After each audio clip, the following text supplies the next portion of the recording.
ഈ കേരളത്തിൽ നിന്ന് പുറത്തേക്കുള്ള മൈഗ്രേഷനുമായി ബന്ധപ്പെട്ട് നടക്കുന്ന ചർച്ചകളിൽ വലിയൊരു പരിമിതിയുള്ളത് അതിൻ്റെ ഒരു ചരിത്രപരമായ നൈരന്തര്യം മനസ്സിലാക്കപ്പെടുന്നില്ല എന്നുള്ളതാണ്. എന്തുകൊണ്ടാണ് ആളുകൾ പുറത്തേക്ക് പോകുന്നത്? കേരള മാതൃകയുടെ ഒരു അടിസ്ഥാന സ്വഭാവം വിദ്യാഭ്യാസ വികസനമായിരുന്നു. നമ്മൾ നേരത്തെ ചർച്ച ചെയ്തിരുന്നല്ലോ. ഈ വിദ്യാഭ്യാസ വികസനം കൊണ്ടാണ് ഒരു ലേബർ എക്സ്പോർട്ടിംഗ് റീജിയനായിട്ട്, അതായത് സ്കിൽഡ് ലേബർ എക്സ്പോർട്ട് ചെയ്യുന്ന ഒരു റീജിയൻ എന്നുള്ള രീതിയിൽ ലോക മുതലാളിത്ത ക്രമത്തിനുള്ളിൽ കേരളത്തിനൊരു സ്ഥാനം കിട്ടുന്നത്. ഗൾഫ് മേഖലയിലേക്കാണെങ്കിലും യൂറോപ്പിലേക്കാണെങ്കിലും അമേരിക്കയിലെ ഒക്കെ വിദ്യാസമ്പന്നരായിട്ടുള്ള സ്കിൽഡ് അധ്വാനം ശേഷിയുള്ള ആൾക്കാരെ, വിദഗ്ധ തൊഴിലാളികളെ കയറ്റുമതി ചെയ്യുന്നൊരു പ്രദേശമാണ് കേരളം. അതിനൊരു കയറ്റുമതിയായിട്ടാണ് നമ്മൾ കാണുന്നത്. മൈഗ്രേഷൻ എന്ന് പറയാമെങ്കിലും അതൊരു കയറ്റുമതിയാണ്. അപ്പോൾ സ്വാഭാവികമായിട്ട് എന്താ സംഭവിക്കുക? അതിൻ്റെ ഒരു തുടർച്ചയായിട്ട് എന്താ സംഭവിക്കുക? അവിടേക്ക് ആളുകൾ ചെന്ന് കഴിയുമ്പോഴേക്കും അവിടെ ഉള്ള സാഹചര്യങ്ങളും ജോലി സാധ്യതകളും പറ്റിയും കൂടുതൽ അവബോധം ഉണ്ടാകുന്നു. അങ്ങനെ കൂടുതൽ അവബോധം ഉണ്ടാകുമ്പോൾ ഇവിടെ പഠിക്കുന്നത് കൂടാതെ പുറത്തുകൂടി പഠിച്ചാൽ കൂടുതൽ നൈപുണി നേടാം എന്ന് അവർ മനസ്സിലാക്കുകയാണ് ചെയ്യുന്നത്. അല്ല, ഇതൊരു വിച്ഛേദമല്ല.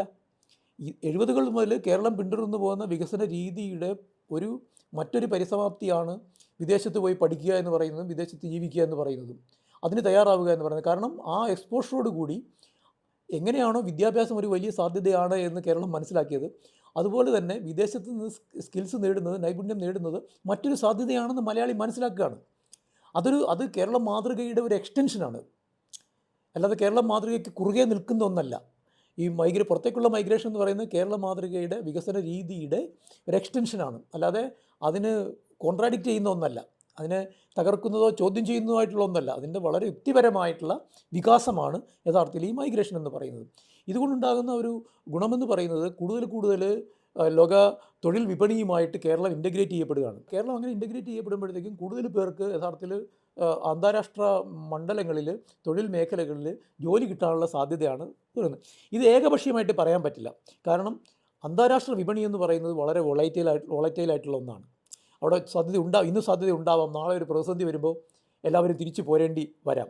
അപ്പോൾ അത്തരത്തിൽ എങ്ങനെയാണ് ഒരു എക്സ്പോർട്ട് ഡിപ്പെൻഡൻ്റ് ആയിട്ടുള്ള ഒരു റീജൻ, ഉദാഹരണത്തിന് റബ്ബർ കയറ്റുമതി ചെയ്യുന്ന ഒരു പ്രദേശം അല്ലെങ്കിൽ എണ്ണ കയറ്റുമതി ചെയ്യുന്ന ഒരു പ്രദേശം എങ്ങനെയാണോ എണ്ണ വിലയിലുണ്ടാകുന്ന മാറ്റം അവരെ ബാധിക്കുന്നത്, അതുപോലെ മുതലാളിത്ത പ്രതിസന്ധികൾ ഉണ്ടാകുന്നത് ആ പ്രതിസന്ധികൾ ലേബറിനെ എക്സ്ചേഞ്ച് ചെയ്യുന്ന, ലേബർ അധ്വാനം എക്സ്പോർട്ട് ചെയ്യുന്ന ഒരു പ്രദേശം എന്നുള്ള രീതിയിൽ കേരളത്തെയും ബാധിക്കും.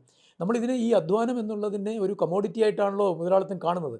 ആ രീതിയിൽ തന്നെ വേണം നമ്മളത് മനസ്സിലാക്കാൻ. നമ്മൾ ഇപ്പോൾ ഒരു ദാർശനികമായ ഭാഷയിൽ അധ്വാനത്തെ കമോഡിറ്റി ആയിട്ട് കാണരുതെന്ന് പറയുന്ന പോലെയല്ല മുതലാളിത്തത്തിൽ തൊഴിലിനെ മനസ്സിലാക്കുന്നത്. ഒരു കമോഡിറ്റിയാണ്.